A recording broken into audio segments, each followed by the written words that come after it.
Vermelho é a segunda luz primária, a cor da fraternidade e o terceiro filme da trilogia. É um filme cuja temática principal é o quanto a vida e seus encontros são aleatórios e imprevisíveis, e o quanto nós, seres humanos, somos insignificantes neste mar de acontecimentos.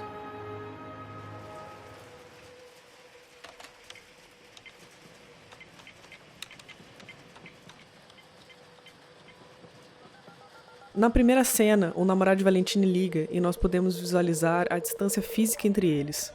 Mas percebemos também essa distância é emocional.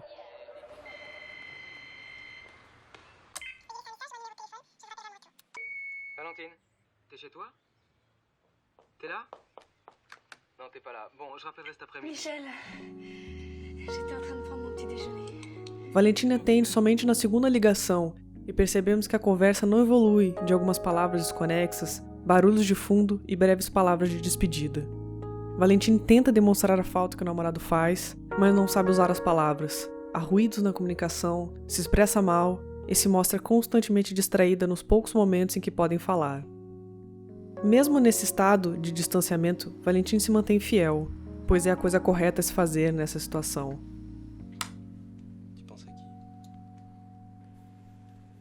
Mas essa inclinação moral é superficial e não algo realmente deliberado por si mesma.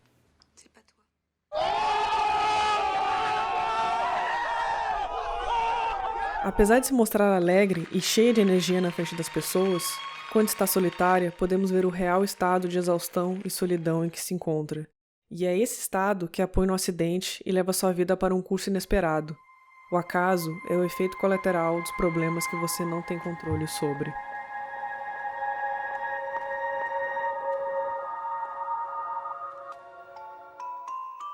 Paralelamente à história de Valentim, temos Augusto, jovem, um recém-juiz e também no relacionamento que está esfriando e se distanciando, apesar de ele não ter percebido isso ainda.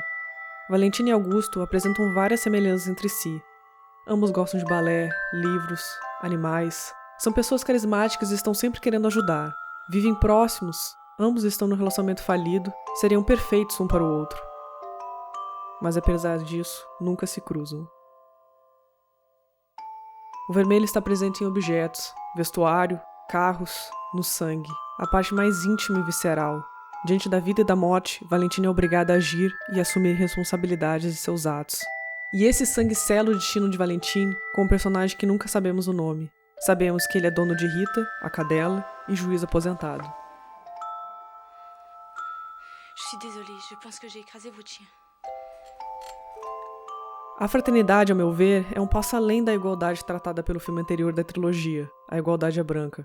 Somos iguais porque somos capazes de sofrer e sermos felizes, mas somos cercados por pessoas cujas histórias se tangenciam, se conectam de alguma forma, se repetem. A história de Augusto, por exemplo, é muito parecida com a história do juiz que encontra com Valentim. Tão parecida que chega a cogitar que, na verdade, Augusto era simplesmente uma projeção do juiz em sua juventude. E justamente por isso os personagens não se encontravam, porque estavam em linhas de tempo distintas. Mas Augusto e o juiz são pessoas diferentes com a mesma história. Somos mais que iguais, somos irmãos, interconectados e ao mesmo tempo anônimos uns para os outros. A pessoa que mora ao seu lado passa pelos mesmos anseios, dificuldades, alegrias e tristezas que você, mas as histórias podem nunca se cruzarem.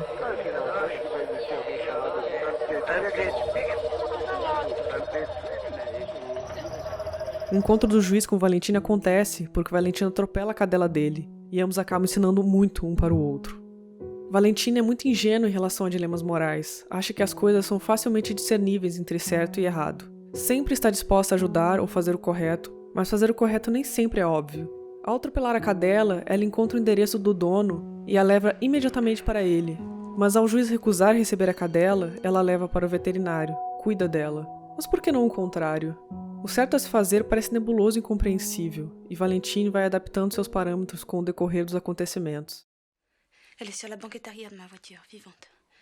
Je sais pas ce qu'il faut faire. Voulez-vous que je l'emmène chez un vétérinaire? Comme vous voulez. Si j'avais écrasé votre fille, ça vous ferait le même effet?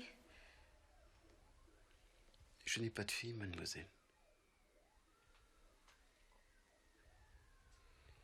Allez-vous-en.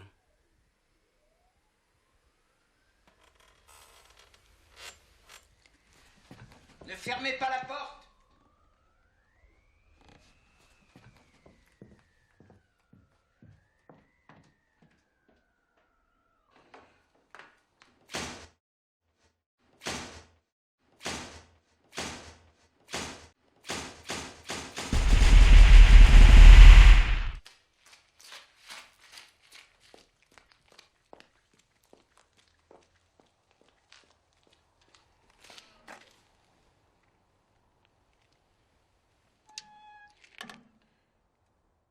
Valentina é jovem e insegura com a vida. O juiz é cínico, amargurado e ciente de sua velhice e inutilidade. Ele também escuta os vizinhos de forma clandestina.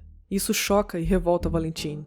Ela, ao ouvir uma gravação na qual aparece o marido da vizinha falando com outra mulher, provável amante, Valentine diz que vai imediatamente avisar a vizinha. Mas logo em seguida o juiz lhe mostra a gravação da própria ao telefone, falando de sua doença e que seu único conforto na vida é a família.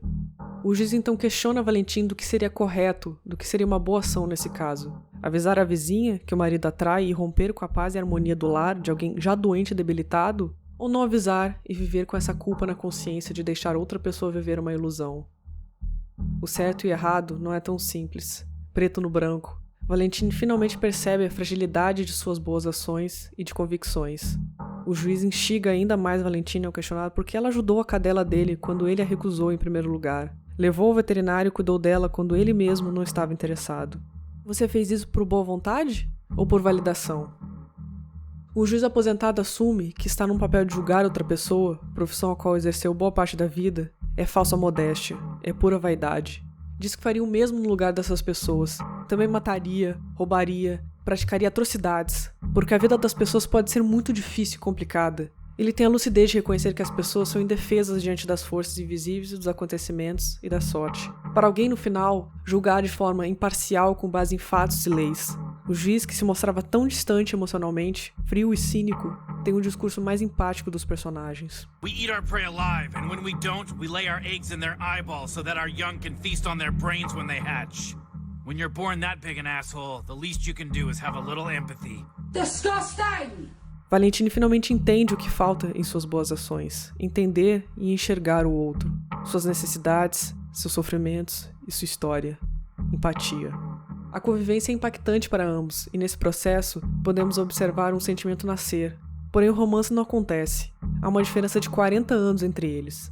Talvez se Valentine tivesse 25, 30 anos a mais, como sonha o juiz no filme, ou se o juiz fosse Augusto, as idades seriam mais compatíveis, mas a realidade não é ideal. Então cada um segue o seu caminho.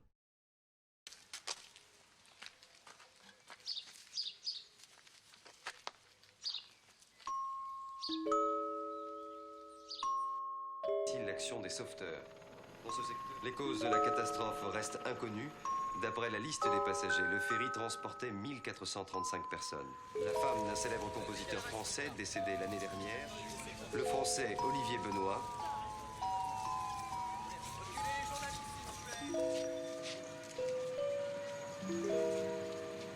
Na cena final, o juiz observa Valentine e Augusto, juntos, como um dos poucos sobreviventes do acidente da barca.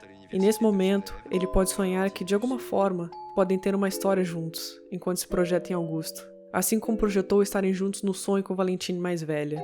Porém, ele está numa realidade onde jamais poderiam ficar juntos. Ambos estão presos e condenados numa realidade em que o romance jamais se concretizará.